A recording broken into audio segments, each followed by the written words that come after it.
नवादा पटन के सवाल पड़तौगे, चाहे नवादा पटन के सवाल पड़तौगे।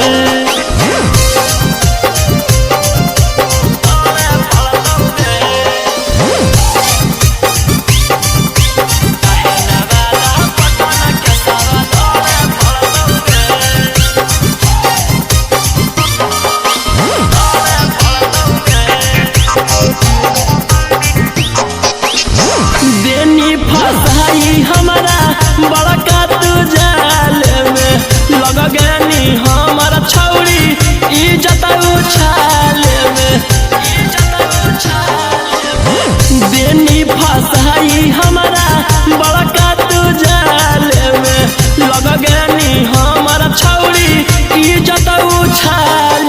हम दिल लगलियो तू दिमाग लगैनी हम अच्छा सोचलियो करम कहीं बाप दादा डरलै नहीं बेटो न डरतौगे, चाहे नवादा पटन के सवाल पड़तौगे, चाहे नवादा पटन के सवाल पड़तौगे।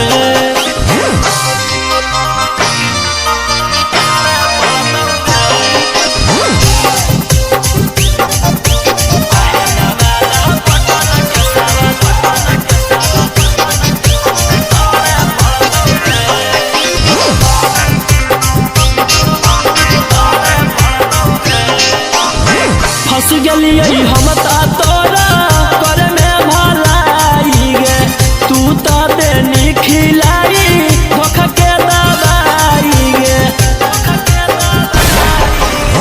फंस गलिए हम तोरा करे में भलाई गे, तू तो देनी खिलाई धोखा के दवाई। रौशन रही उतह कैसही बदनाम झूठ कही कही बाप दादा डरलै नहीं बेटो न डरतौगे, चाहे नवादा पटन के सवाल पड़तौगे, चाहे नवादा पटन के सवाल पड़तौगे।